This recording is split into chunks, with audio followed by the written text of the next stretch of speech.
¿Te permitían tus padres expresarte?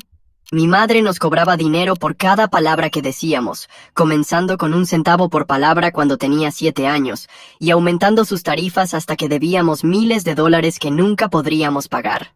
Mamá compró un sistema de vigilancia que grababa todas las habitaciones de nuestra casa. Pasaba horas revisando las grabaciones, contabilizando cada palabra en sus cuadernos de cuero. El domingo era el día de cobro cuando nos presentaba nuestras facturas. La primera semana debía $2.47 y pagué con el dinero de mi alcancía. Ella decía que aprender el valor de las palabras nos haría mejores personas. Papá se fue después de un mes de silencio, incapaz de costear una defensa. Ella mantuvo su última factura enmarcada en la cocina, $1,847, por la discusión en la que la llamó loca. Las tarifas aumentaban cada año en nuestros cumpleaños. 5 centavos a los 8, 1/4 a los 10, 50 centavos a los 13. Mi hermano dejó de hablar por completo a los 14, cuando su deuda alcanzó los $4,000. Él escribía notas, pero mamá prohibió escribir también diciendo que era hacer trampa en su sistema. Contrató a su primo como guardia que nos seguía en la escuela, documentando nuestras conversaciones en el recreo y presentaciones en clase. Los maestros recibían cartas para no fomentar el exceso de habla entre sus hijos. Probé diferentes métodos para manejar la deuda.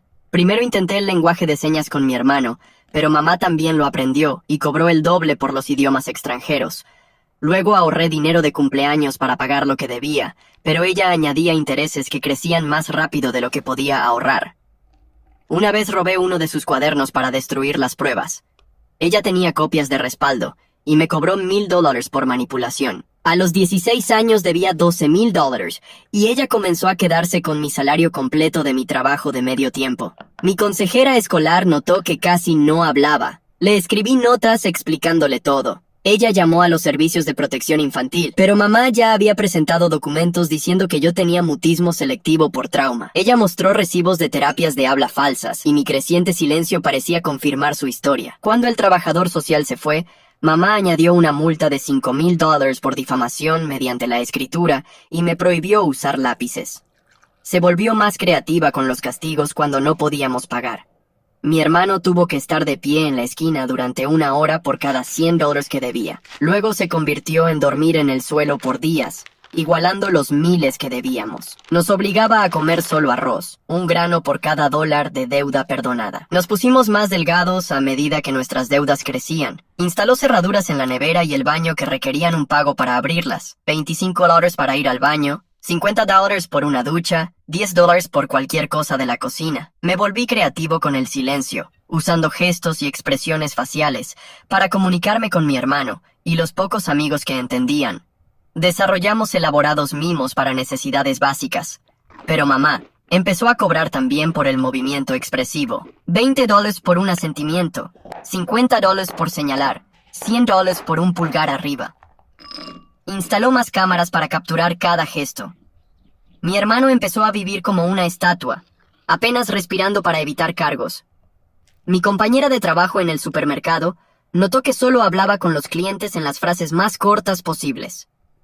Me encontró llorando en la sala de descanso después de que mamá enviara una factura revisada que mostraba que debía $37,000. Me ofreció su sofá y me ayudó a planear. Comunicábamos solo por notas escritas en el trabajo. Me iría después de mi turno, el día antes de mi cumpleaños 18, cuando pudiera acceder a mi cuenta de ahorros. Mamá encontró mi maleta empacada debajo de la cama. Ella había instalado sensores de peso que alertaban su teléfono cuando cualquier cosa cambiaba. Esa noche, en la cena, anunció nuevas tarifas, $50 por palabra, retroactivas desde mi nacimiento. Mostró cálculos que probaban que debía millones desde que pronuncié mi primera palabra. Su primo estaba detrás de mi silla, mientras ella explicaba que irme violaría nuestro contrato verbal de cuando tenía 7 años. Rompí 3 años de casi silencio.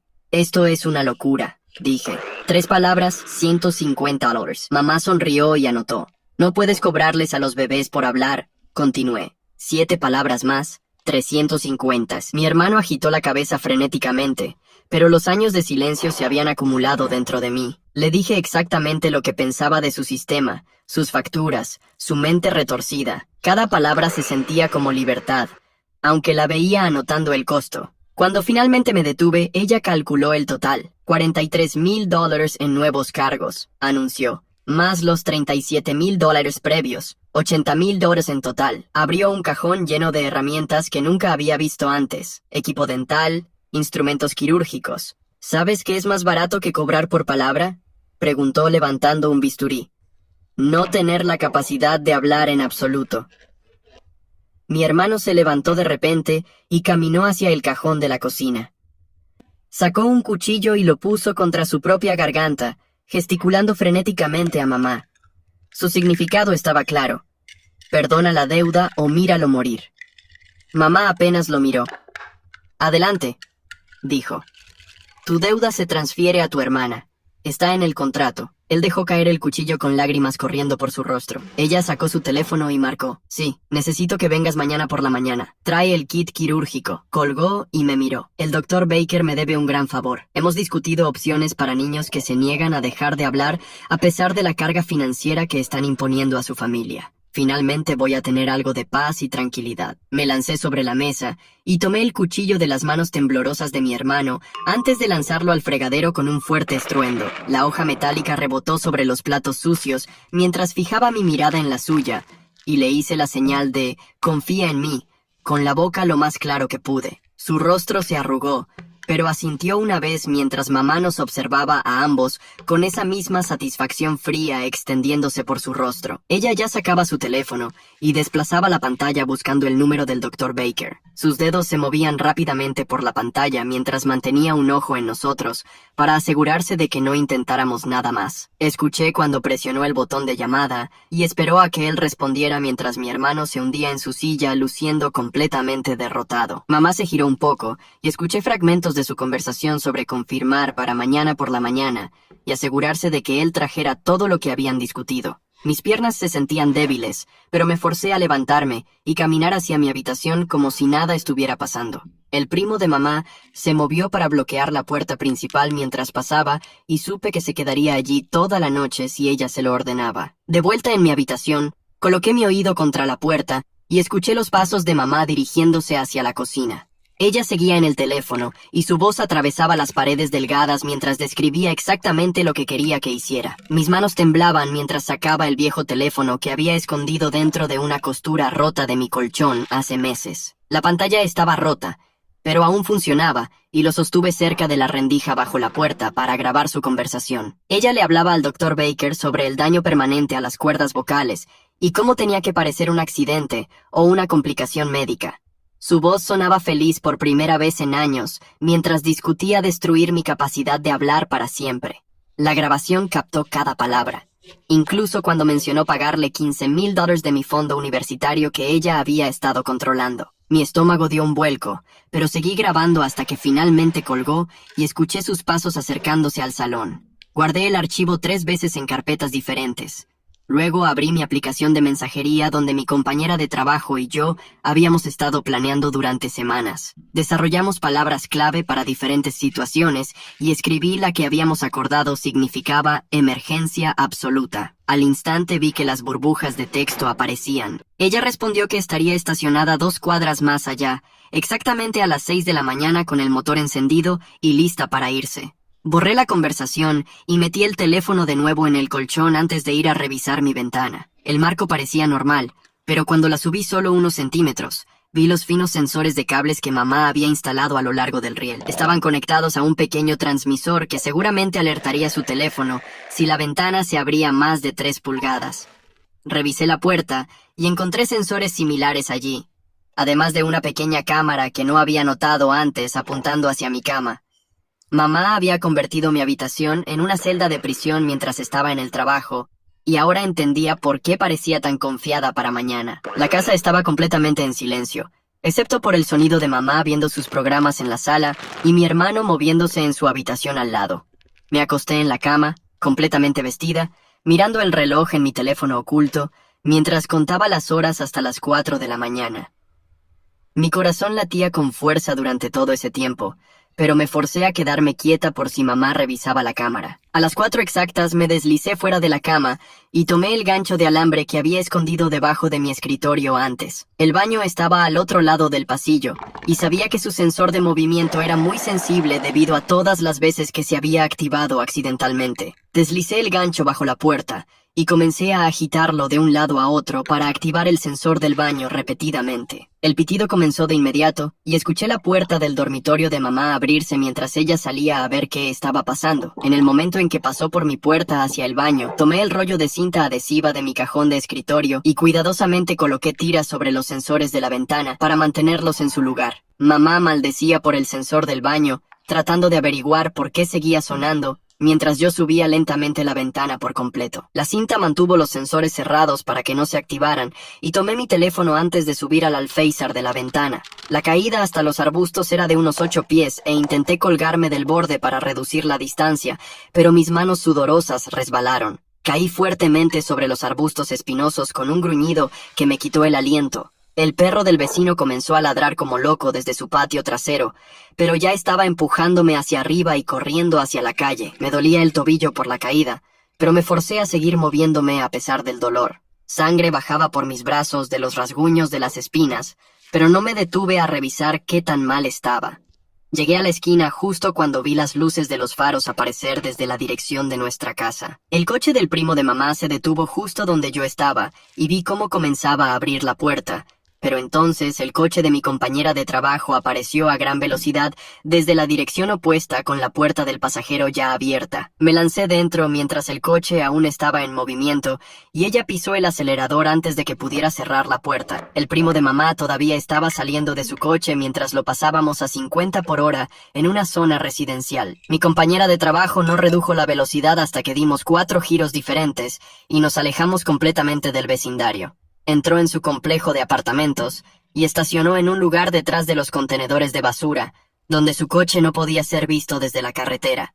Dentro de su apartamento finalmente perdí el control por completo y comencé a sollozar mientras ella me preparaba té con manos temblorosas. Me calentó un poco de tostadas también, aunque no podía comerlas, y seguía diciéndome que ahora estaba a salvo. Llamó a la tienda de comestibles y les dijo que estábamos ambas enfermas con intoxicación alimentaria y que no iríamos hoy ni probablemente mañana. Luego se sentó junto a mí en el sofá y dijo que necesitábamos ir a la policía lo antes posible. Ella ya había buscado el número de la línea de violencia doméstica y me entregó su teléfono para que llamara. La consejera que atendió escuchó mientras le explicaba la situación y luego preguntó si tenía alguna evidencia. Reproduje la grabación de mamá discutiendo el procedimiento con el Dr. Baker y escuché cómo la consejera tomaba una bocanada de aire. Dijo que eso calificaba absolutamente como un peligro inminente de daño corporal grave y comenzó a darnos contactos directos para ayuda legal de emergencia. También dijo que debíamos ir a una clínica médica de inmediato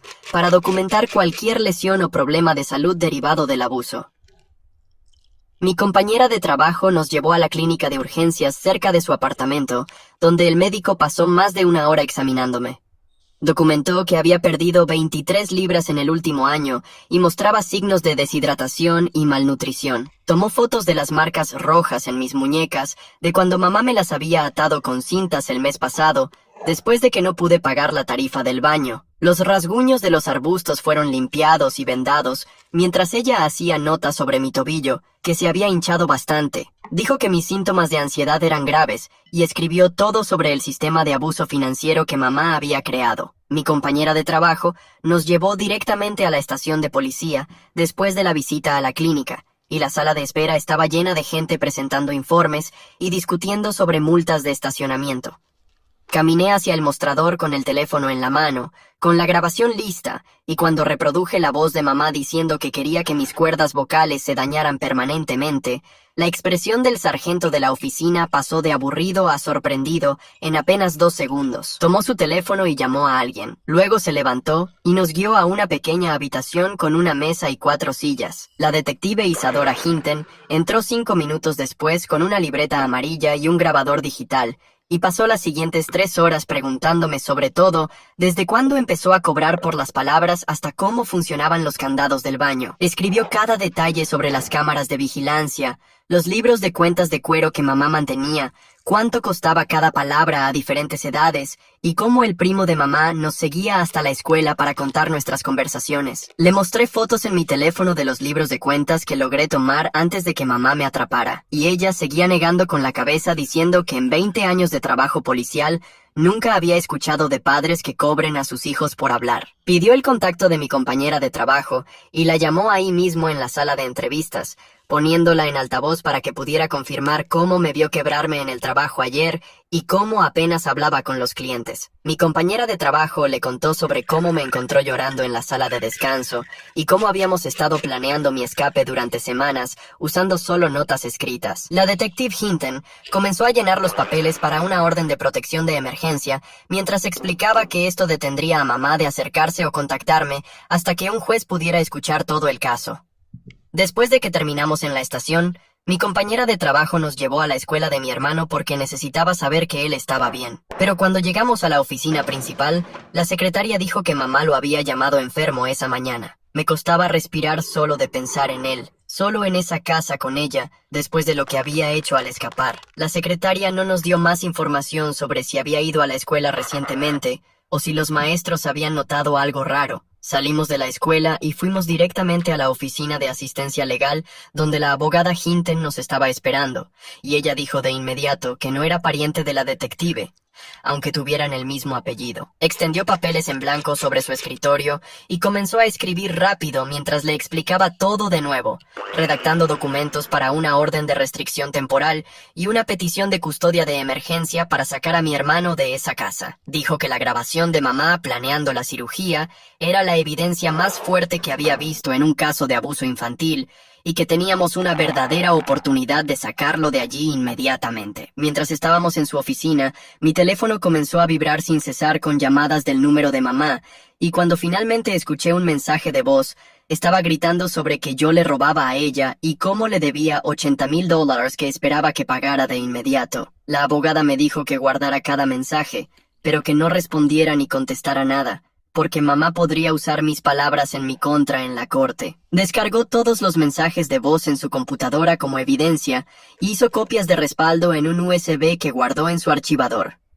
Cuando llegamos al edificio del apartamento de mi compañera de trabajo esa noche, el guardia de seguridad en el escritorio dijo que había visto a un hombre que coincidía con la descripción del primo de mamá, sentado en un auto en el estacionamiento para visitantes durante aproximadamente 1 hora antes de irse. Mi compañera de trabajo llamó a la policía de inmediato para presentar otro informe sobre acoso y acecho, y dijeron que enviarían un patrullero para revisar el área cada pocas horas. Me quedé dentro del apartamento mientras mi compañera iba a comprar víveres y suministros, ya que no sabíamos si el primo de mamá seguía observando el edificio. A la mañana siguiente, 2 oficiales de policía fueron a nuestra casa para hacer una verificación de bienestar de mi hermano, pero mamá respondió a la puerta con una pila de papeles diciendo que ahora lo estaba educando en casa y que no necesitaba ir a la escuela regular. Los oficiales no podían entrar sin una orden judicial, pero sus cámaras corporales grabaron un video claro de los candados en cada una de las puertas en el pasillo detrás de ella, incluida lo que parecía ser una cerradura con candado en el baño. Regresaron a la estación y le dijeron a la detective Hinton lo que habían visto, y ella comenzó a trabajar en obtener una orden de registro basada en la evidencia visible de encarcelamiento. Llamé a mi antigua consejera escolar que había intentado ayudarme antes, y ella aceptó encontrarse conmigo en una cafetería cerca de la escuela, donde me dio copias de toda su documentación de cuando había denunciado a mamá a CPS. Tenía notas detalladas sobre cómo había pasado de hablar con normalidad a casi no hablar en el transcurso de 2 años, además de copias de las cartas que mamá había enviado pidiendo que los maestros no alentaran un hablar excesivo. La consejera se horrorizó cuando le conté lo mucho que había empeorado todo después de su reporte, con mamá agregando la multa de $5,000 y prohibiéndome el uso de lápices o bolígrafos. Ella escribió una nueva declaración justo allí en la cafetería sobre lo que había presenciado y sus preocupaciones por la seguridad de mi hermano. Después de esa reunión, mi compañera de trabajo me llevó al banco, donde tenía una cuenta conjunta con mamá Desde que comencé a trabajar a los 16, el gerente del banco sacó 2 años de registros que mostraban que mamá había estado tomando todo mi salario a través de transferencias automáticas cada 2 semanas, sumando más de $15,000 en salarios robados. Imprimió todos los estados de cuenta y registros de transacciones, resaltando las transferencias que ocurrieron sin mi autorización, y dijo que esto era una evidencia clara de explotación financiera que podría usarse en casos criminales y civiles. Al día siguiente, Conrad Shepard de CPS me llamó y me pidió que fuera a una entrevista sobre la situación de mi hermano. Tomé el autobús hasta el edificio de la oficina del condado, donde me encontró en una pequeña sala de conferencias con alfombra desgastada y luces parpadeantes.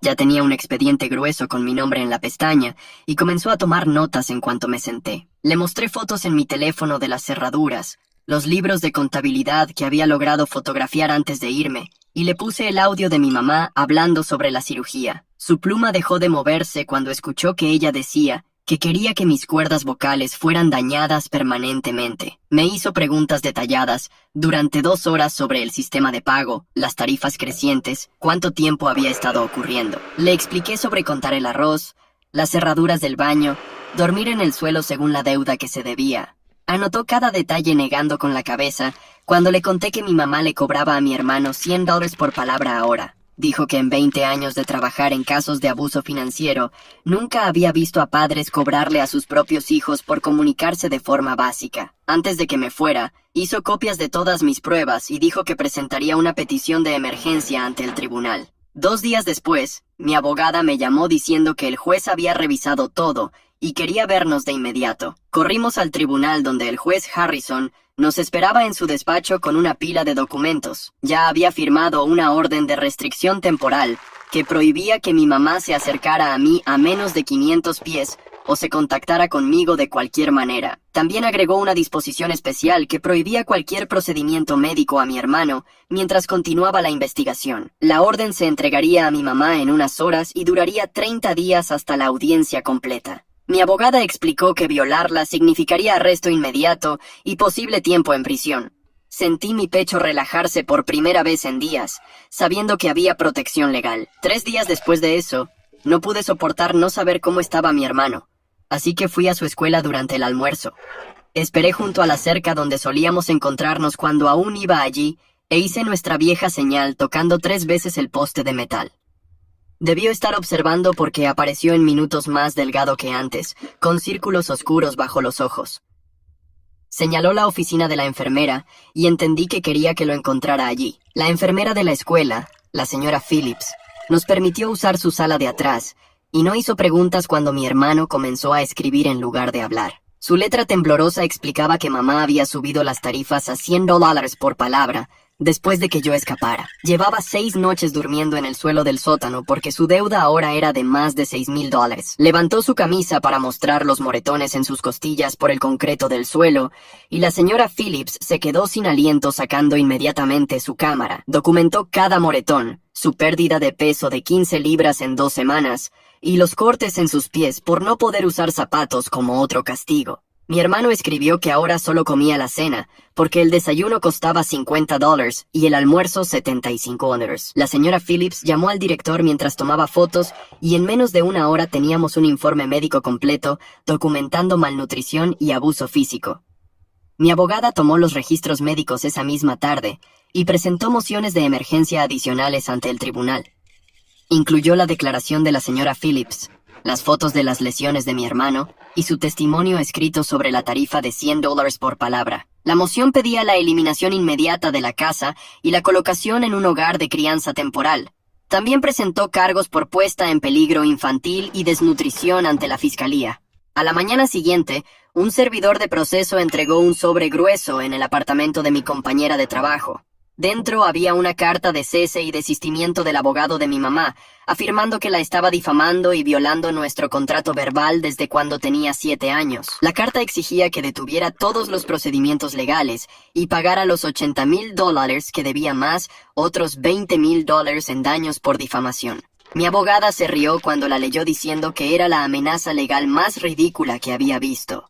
La agregó a nuestro archivo de pruebas como prueba de las ilusiones de mi mamá sobre la validez de cobrarle a los niños por hablar. Esa tarde la detective Hinton me llamó con buenas noticias. Basada en todas las pruebas que habíamos proporcionado, especialmente las fotos de las cerraduras en necesidades básicas y el audio de la amenaza de cirugía, había conseguido que un juez firmara una orden de registro. Planeaba ejecutarla a la mañana siguiente a las 6 de la mañana con todo el equipo. Quería sorprender a mi mamá antes de que pudiera destruir pruebas o mover el equipo de vigilancia. Volví a trabajar esa noche tratando de distraerme, pero no podía concentrarme en colocar productos. El primo de mi mamá apareció en la tienda de comestibles alrededor de las 8 de la noche con más papeles, caminando directamente hacia mí en el pasillo de cereales. Mi gerente lo vio primero y llamó de inmediato a seguridad mientras se ponía entre nosotros. El guardia de seguridad lo escoltó fuera mientras él seguía gritando sobre documentos legales que necesitaban ser entregados. Todo el incidente fue grabado por las cámaras de la tienda y mi gerente escribió un informe del incidente por acoso. Agregamos las grabaciones de seguridad y el informe a la creciente pila de documentación que mostraba los intentos continuos de intimidarme por parte de mi mamá. Esa noche no pude dormir en absoluto, dando vueltas en el sofá de mi compañera de trabajo, pensando en lo que la policía podría encontrar. Mi compañera se quedó despierta conmigo, preparándome té y recordándome que estaba haciendo todo lo posible para salvar a mi hermano. Vimos viejos programas de televisión con el volumen bajo, ninguno de los dos prestando realmente atención, solo esperando que llegara la mañana. A las 6:15 de la mañana, la detective Hinton me llamó para decirme que ya estaban dentro de la casa. La búsqueda duró 4 horas, y reveló incluso más de lo que esperábamos. Encontraron equipos de vigilancia en cada habitación, incluidos los baños, más de 40 cuadernos de cuero que databan de 7 años atrás, con registros detallados de cada palabra que habíamos dicho. Descubrieron cerraduras en cada gabinete, cajón y puerta de la casa, cada uno con una lista de precios pegada al lado. También encontraron contratos que mamá había intentado hacernos firmar cuando éramos niños, incluido uno de cuando tenía 7 años, en el que ella había falsificado mi firma. La detective también encontró una caja de suministros médicos que mamá había estado recolectando, incluidos anestésicos locales y kits de sutura que había pedido en línea. 1 hora después de la búsqueda, los servicios de protección infantil llegaron con la documentación para sacar a mi hermano de la casa inmediatamente. Viajé con la trabajadora social hasta el centro de colocación de emergencia, donde lo habían llevado con las manos temblando durante todo el camino. El centro era un edificio de ladrillo simple con murales brillantes en las paredes y puertas de seguridad que hacían un ruido al abrirse. Mi hermano estaba sentado en una pequeña habitación con un osito de peluche que alguien le había dado, viéndose más pequeño de lo que eran sus 14 años. La trabajadora social me dijo que podría estar 15 minutos con él bajo supervisión. Él me miró cuando entré y abrió la boca. Luego la cerró como si hubiera olvidado cómo emitir sonidos. Luego se levantó y me abrazó más fuerte que nunca. Y las palabras comenzaron a salir de él apresuradamente. Gracias, gracias, gracias. Seguía diciendo una y otra vez, su voz ronca por años de no usarla. La trabajadora social nos separó suavemente cuando el tiempo terminó, y pude oírlo seguir diciendo gracias mientras me llevaban de vuelta al vestíbulo. 2 horas después, la detective Hinton me llamó para decirme que habían arrestado a mamá en su oficina donde trabajaba como contadora. Ella trató de decir que todo era un malentendido, que nos estaba enseñando responsabilidad financiera, pero la detective tenía la grabación de audio de ella, amenazando con dañar mis cuerdas vocales. También arrestaron a su primo en el estacionamiento de su complejo de apartamentos. Él no ofreció resistencia, pero seguía insistiendo en que solo estaba ayudando con el cuidado de los niños. Los cargos incluían abuso infantil, encarcelamiento ilegal y extorsión para mamá, mientras que su primo recibió cargos de acoso e intimidación. A la mañana siguiente fue la audiencia de fianza de mamá en el tribunal del centro de la ciudad. Estuve en la última fila con mi abogada, mientras la fiscal, una mujer alta con el cabello gris recogido, presentaba las pruebas al juez. Ella reprodujo la grabación de audio que tomé de mamá, discutiendo la cirugía con el Dr. Baker, y se podía escuchar cómo la gente en la sala del tribunal se sorprendía cuando la voz de mamá decía que quería que mis cuerdas vocales fueran dañadas permanentemente. La fiscal mostró fotos de las cerraduras en el baño y la cocina, el equipo de vigilancia y los cuadernos llenos de registros. El abogado de oficio de mamá argumentó que ella necesitaba una evaluación psiquiátrica, pero el juez fijó la fianza en $200,000, diciendo que representaba un peligro claro para sus hijos. El rostro de mamá se puso blanco cuando escuchó la cantidad. Ese mismo día, la junta médica suspendió la licencia del Dr. Baker mientras se llevaba a cabo la investigación. Las noticias informaron que él había planeado realizar un procedimiento ilegal en un menor y en pocas horas su práctica fue cerrada. Cuando los reporteros intentaron entrevistarlo fuera de su oficina, él afirmó que mamá lo había chantajeado, pero no dijo nada más sin inmunidad para la acusación. Su abogado lo apresuró hacia un auto esperando mientras los fotógrafos tomaban fotos. Para la noche, la historia ya se había propagado a las estaciones locales de noticias. Madre acusada por cobrar a sus hijos por hablar era el titular del Canal 7, con un reportero de pie frente a nuestra casa, describiendo el sistema de cobro por palabras. Mi abogada recibió docenas de llamadas de medios solicitando entrevistas, pero les dijo a todos que necesitábamos privacidad para sanar. Ella implementó un sistema en el que cualquier reportero que se contactara conmigo directamente recibiría una carta de cese y desistimiento. La semana siguiente, los servicios de protección infantil realizaron entrevistas más profundas con miembros de la familia extendida y descubrieron que el padre de mamá había hecho algo similar con ella cuando era niña. Le cobraba por usar la electricidad, obligándola a pagar por cada interruptor de luz que encendía y cada toma de corriente que utilizaba. La hermana de mamá, que nunca había conocido, le dijo al investigador que mamá había jurado que nunca haría eso con sus propios hijos, pero luego empezó con el sistema de cobro por palabras incluso antes de que naciera yo. El investigador comentó que este tipo de abuso suele ser cíclico en las familias. Mi hermano fue colocado con padres adoptivos llamados Graciela Knox y su esposo, quienes vivían en una casa amarilla con un gran patio a 40 minutos de distancia. Habían sido padres adoptivos durante 15 años y comprendían el trauma causado por el abuso financiero. Cuando los visité por primera vez, Graciela me mostró la habitación de mi hermano, que tenía pósters en las paredes y libros en las estanterías, sin cámaras en ninguna parte. Me dijo que lo estaban alentando a hablar tanto como quisiera sobre cualquier cosa. Mi hermano estaba sentado en la mesa de la cocina haciendo la tarea. De hecho, estaba tarareando para sí mismo, algo que nunca lo había oído hacer. Empecé a ver a una terapeuta especializada en abuso financiero y control coercitivo 2 veces a la semana. Su oficina tenía sillas cómodas y plantas por todas partes, y nunca miraba el reloj durante nuestras sesiones. Ella me explicó que cobrarle a los niños por necesidades básicas como hablar es una forma grave de abuso psicológico diseñada para mantener un control total. Me ayudó a entender que mi voz no era algo costoso o desperdiciado, sino un derecho humano básico que me habían robado. Durante una sesión, me hizo practicar decir palabras al azar solo para escucharme hablar sin calcular el costo. 3 semanas después del arresto, mamá pagó la fianza usando su casa como garantía. La orden de protección decía que no podía contactarnos a mí ni a mi hermano, ni acercarse a nosotros a menos de 500 pies. Pero en menos de 48 horas, ella violó la orden enviando correos electrónicos desde varias cuentas. Los correos electrónicos exigían que dejara los cargos y pagara el dinero que le debía con nuevas facturas adjuntas que mostraban intereses y penalizaciones. Mi abogada envió todo a la fiscalía, y la policía arrestó a mamá nuevamente en una cafetería donde estaba usando el Wi-Fi para crear más cuentas de correo electrónico. Una semana después, en la oficina de la fiscal, le ofrecieron a mamá un acuerdo de culpabilidad. Si admitía la culpabilidad de los cargos, recibiría 5 años de prisión con la posibilidad de libertad condicional en 3.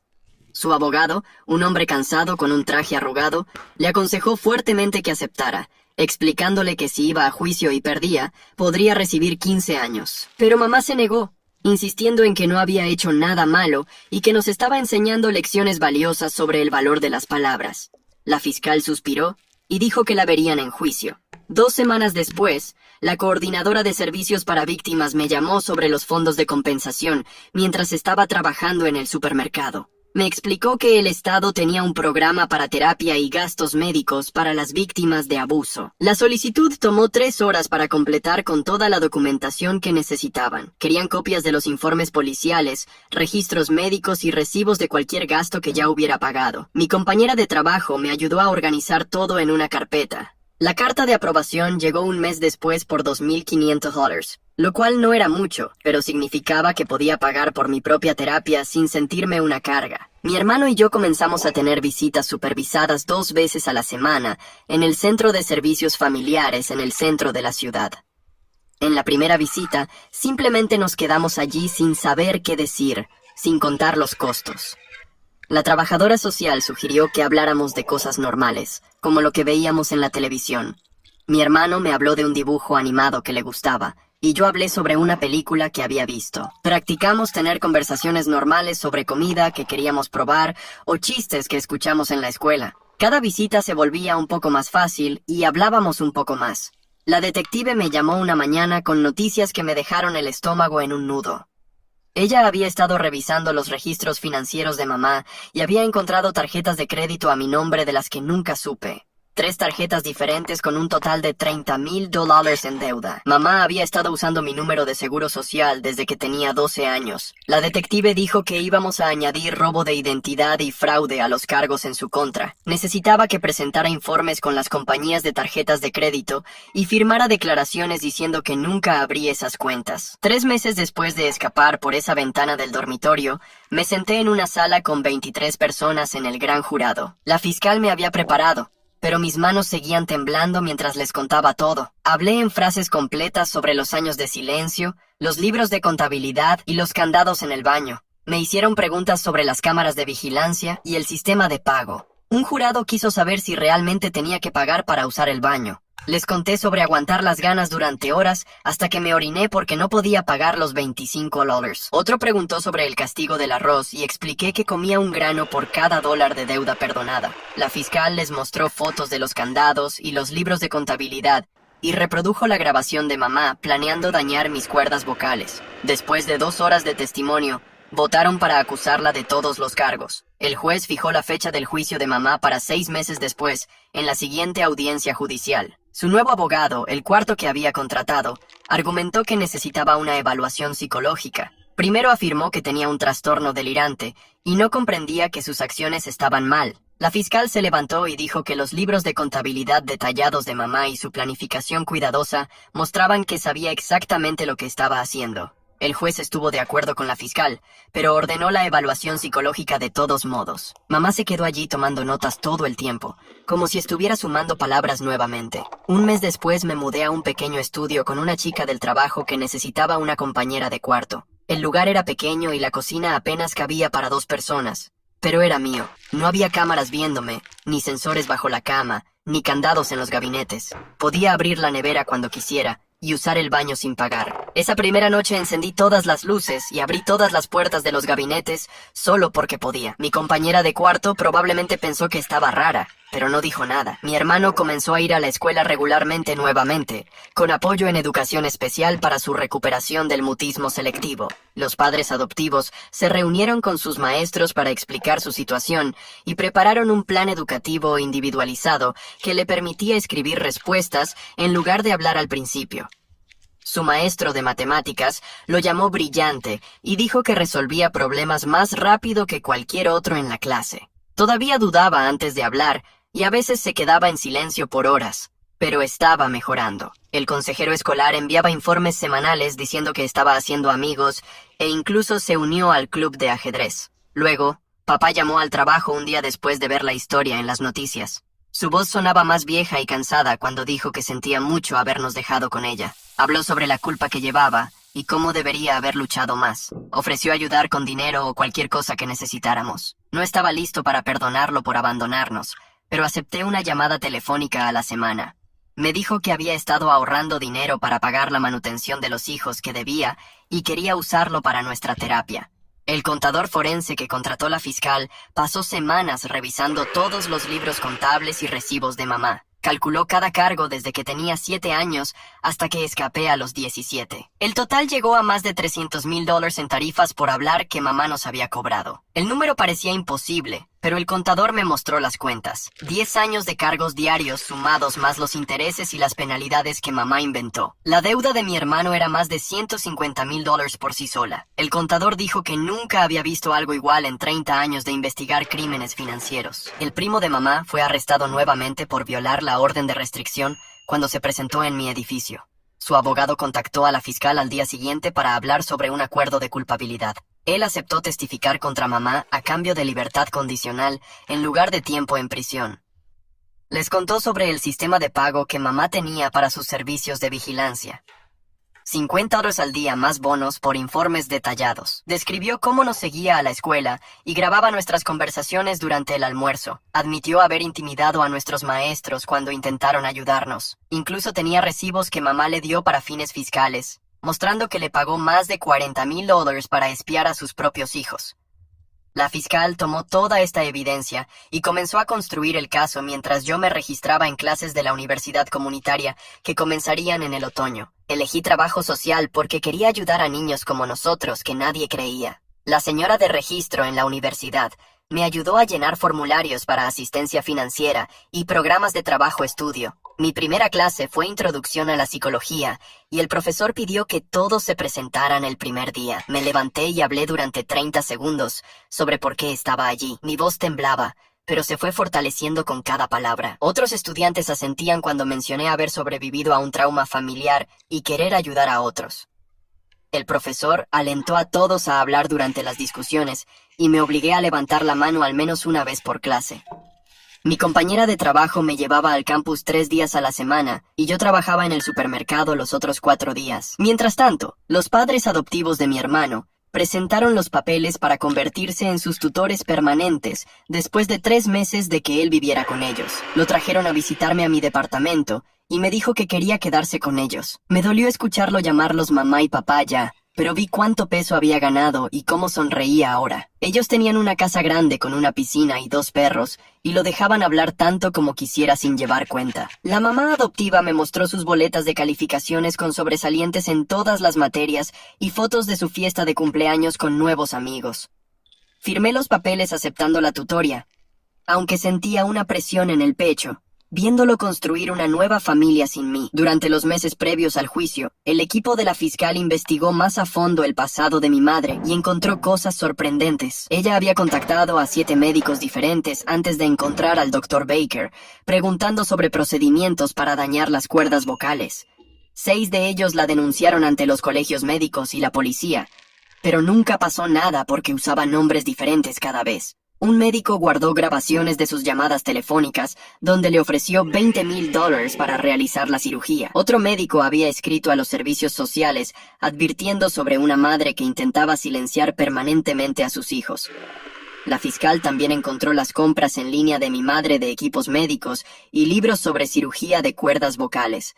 Ella había estado planeando esto durante más de un año, investigando métodos y comprando herramientas poco a poco. Finalmente llegó el día del juicio, 6 meses después de mi escape, y mi madre había despedido a 3 abogados diferentes para entonces. Decidió defenderse a sí misma, vistiendo un traje de negocios y llevando cajas con sus libros de contabilidad como evidencia. La sala del tribunal era pequeña y tranquila, con solo algunos reporteros en la última fila tomando notas. Mi madre intentó interrogarme durante el contrainterrogatorio, pero el juez la detuvo después de 2 preguntas. Le hizo escribir sus preguntas en papel y entregarlas al alguacil para que las leyera en voz alta. Ella escribió 20 páginas de preguntas sobre por qué era ingrata y cuánto dinero había gastado en mi crianza. La fiscal objetó la mayoría de ellas, y el juez estuvo de acuerdo en que no eran relevantes para los cargos criminales. Testifiqué durante 4 horas sobre el sistema de pagos, las cerraduras, la vigilancia y la noche en que amenazó con la cirugía. Mi voz se mantuvo firme incluso cuando mi madre seguía negando con la cabeza y escribiendo notas llenas de rabia. Mi hermano testificó después, hablando en frases cortas sobre dormir en el suelo y comer arroz grano por grano. Los padres adoptivos se sentaron con él y le tomaron de las manos mientras hablaba sobre el miedo a respirar demasiado fuerte. El primo de mi madre testificó como parte de su acuerdo de culpabilidad, explicando todo el sistema de espionaje y mostrando los registros de su pago. 3 de mis antiguos profesores testificaron sobre las cartas amenazantes y cómo nos habíamos vuelto silenciosos con el paso de los años.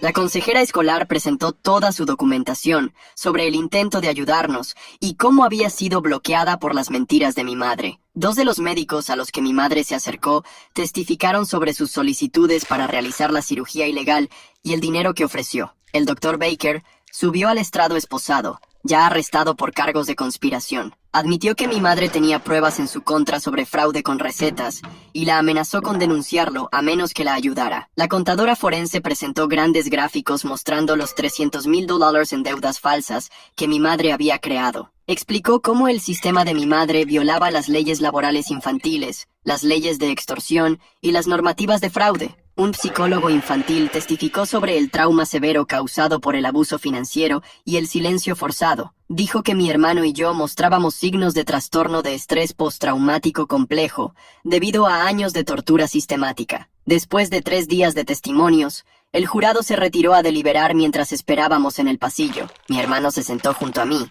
jugando un juego en el teléfono de su padre adoptivo, contándome ocasionalmente sobre su puntuación más alta. 2 horas después, el alguacil nos llamó de nuevo para escuchar el veredicto.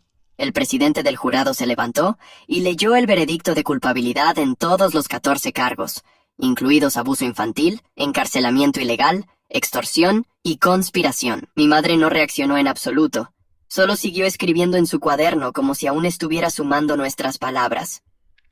En la sentencia, 3 semanas después, leí mi declaración de impacto a la víctima en una sala de tribunal llena.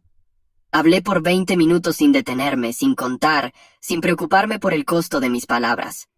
Describí la niñez que me robó, la voz que intentó arrebatarme, el hermano que traumatizó y el padre que alejó. Hablé sobre aprender a hablar de nuevo en la universidad, sobre las pesadillas en las que me ahogaba en libros de contabilidad, sobre cómo me sobresaltaba cuando la gente me hacía preguntas. Hablé sobre la recuperación de mi hermano y su nueva familia, y cómo estamos aprendiendo a ser hermanos nuevamente. Hablé sobre cada grano de arroz, cada puerta cerrada, cada cena en silencio, cada cumpleaños que traía precios más altos. El juez sentenció a mamá a 8 años en prisión estatal con tratamiento psicológico obligatorio. Ella se levantó y dio un discurso de 10 minutos sobre cómo nos estaba preparando para un mundo duro donde todo tiene valor. Dijo que algún día la agradeceríamos por enseñarnos que las palabras tienen consecuencias y el silencio tiene poder. Dijo que el verdadero crimen era criar hijos ingratos que no podían apreciar sus métodos de crianza innovadores. Los agentes la llevaron mientras seguía hablando sobre cómo el mundo entendería su genialidad eventualmente. Mi hermano y yo comenzamos terapia familiar juntos el mes siguiente, reuniéndonos cada 2 semanas en una oficina cerca de su escuela. La terapeuta nos ayudó a practicar conversaciones normales sobre películas, música y comida, sin que el peso de la supervivencia estuviera sobre nosotros. Mi hermano comenzó a hacer chistes, terribles juegos de palabras que me hacían gemir, pero que también aligeraban mi corazón. Usaba 10 palabras cuando una habría bastado, estirando historias solo porque podía. Unos meses después recibí una carta diciendo que había ganado una beca para sobrevivientes de violencia familiar. La solicitud de ensayo preguntaba sobre superar desafíos, y yo escribí 5 páginas sin contar una sola palabra. La beca cubrió mi matrícula y mis libros, lo que me permitió dejar uno de mis trabajos de medio tiempo y concentrarme en la escuela. La audiencia del Consejo Médico del Dr. Baker ocurrió más o menos en el mismo tiempo con los fiscales presentando evidencia de su conspiración con mamá. Perdió su licencia permanentemente y fue sentenciado a 6 meses en la cárcel del condado por el cargo de conspiración. Me envió una carta de disculpas que leí una vez, algo sobre cometer errores y esperando que pudiera perdonarlo. La tiré a la basura y saqué la basura de inmediato, no queriendo que sus palabras estuvieran en mi espacio. Pasó 1 año antes de que me sintiera lista para ayudar a otros de la misma manera en que mi compañera de trabajo me ayudó. El refugio de violencia doméstica en el centro necesitaba a alguien que entendiera el abuso financiero y apliqué sin contar las palabras en mi solicitud. Me contrataron después de escuchar mi historia y ahora paso mis días ayudando a las mujeres a llenar órdenes de restricción y a encontrar viviendas seguras. Mi voz se mantiene firme cuando les digo que merecen hablar libremente y algunas lloran cuando se dan cuenta de que alguien realmente les cree. Mi hermano me envió un video de su primera competencia de debate, donde discutió durante 20 minutos sobre la reforma educativa. Graciela lo filmó mientras paseaba de un lado a otro en el escenario, usando sus manos para enfatizar cada punto, mientras su oponente parecía abrumado por el torrente de palabras. Ganó ese debate, y los siguientes 3, y su estante de trofeos se llena más rápido de lo que sus padres adoptivos pueden encontrar espacio. La vieja casa fue a la ejecución hipotecaria 6 meses después de que mamá fuera a prisión, ya que no pudo pagar la hipoteca desde su celda. Fui allí el día de la subasta, y vi a extraños sacar las cámaras de vigilancia y monitores en cajas. Un hombre levantó una cámara y preguntó si alguien la quería por $5, y la compré solo para llevármela a casa y destrozarla con un martillo durante mi próxima sesión de terapia. La terapeuta dijo que destruirla era saludable, y pasamos el resto de la hora hablando sobre recuperar el poder a través de la acción. Mi compañera de trabajo se mantuvo cerca durante todo el proceso, Y estuvo a mi lado como madrina cuando me casé con mi pareja, 3 años después de aquella noche con el cuchillo. Hizo un brindis diciendo que sabía que valía la pena salvarme desde aquel primer turno silencioso, cuando apenas podía preguntar a los clientes si querían papel o plástico. Mi hermano se levantó después de su brindis y habló durante 10 minutos completos sobre el amor, la libertad y encontrar la voz propia. Nadie miró el reloj, ni carraspeó, ni le dijo que se apurara, porque todos podían sentir lo mucho que esas palabras significaban para él. Me gradué con mi título de trabajo social la primavera siguiente, y usé mis ahorros para comenzar una organización sin fines de lucro centrada en casos de control coercitivo. Nos especializamos en el abuso financiero, que la gente no siempre reconoce como abuso porque no deja moretones que se puedan fotografiar. Mi equipo revisa casos donde los padres cobran renta a los niños a los 10 años, o los cónyuges controlan cada centavo, o los padres mayores ven cómo sus hijos les roban su seguro social. Los ayudamos a documentar todo y los conectamos con abogados que entienden que el dinero puede ser un arma. Han pasado 5 años desde esa noche en que mi hermano se sostuvo un cuchillo en el cuello y ahora nos reunimos para cenar todos los domingos en una cafetería a mitad de camino entre nuestros departamentos. Pedimos demasiada comida y hablamos sobre sus solicitudes para la universidad y mis nuevos casos y los videos tontos que vimos en línea. A veces hablamos de mamá y las cartas que nos envía desde la prisión que no abrimos, y a veces simplemente discutimos sobre si los panqueques son mejores que los waffles. La camarera repone nuestro café 3 veces, y le dejamos una buena propina porque ahora podemos permitirnos ser generosos con el dinero. La semana pasada él habló durante 1 hora completa sobre su novia, y yo no le dije que se apurara o que fuera al grano. A veces, cuando estoy estresada por un plazo o un caso difícil, me descubro contando palabras en mi cabeza como solía hacerlo. 5 palabras en ese correo significan 25 centavos con la tarifa antigua o 2,50 con la tarifa que tenía cuando tenía 13 años. Luego sacudo la cabeza y recuerdo que mi voz ahora me pertenece a mí, y nadie puede ponerle un precio. Escribo el correo electrónico sin contar y le doy enviar sin calcular la factura y vuelvo a trabajar ayudando a alguien más a aprender la misma lección. Las paredes de mi oficina tienen tarjetas de agradecimiento de clientes que han vuelto a encontrar su voz, y fotos de mi boda, donde todos están hablando y riendo.